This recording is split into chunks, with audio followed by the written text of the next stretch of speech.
Ну прям хотите, да? Задачи, наверное, нет? Или Задачи. это есть План работы? работы, это можно под задачи, да. Это пусть будут вот эти компоненты, которые вы сказали. Продукт, проектный менеджмент, что такое вообще проект, да? Это мероприятие, позволяющее нам достигнуть поставленной цели. В первую очередь, это мероприятие планирования, мероприятие мотивирования, мероприятие проработки рисков, бюджетирования, временных каких-то ресурсов, там, иных ресурсов, которые все вместе позволят нам достичь конечной цели, появления вот этого продукта. Если более точно нам сказать о том, что такое по международному стандарту PMBOK, да, проект это временное предприятие, предназначенное для создания уникальных продуктов, услуг и результатов.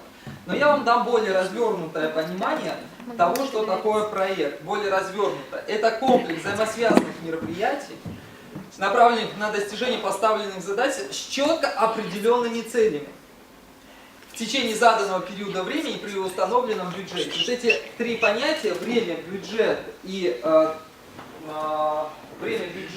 цели, да, то есть продукт, конкретно конечный продукт, являются ключевыми такими составляющими проектного менеджмента. Есть такой магический треугольник. Качество, сроки, затраты, которые направлены на получение вот этой цели, непосредственно на этой цели. Почему быстро? Я хочу вам перейти ближе к цели, потому что для меня очень важно сегодня заразить вас мыслью постановки для себя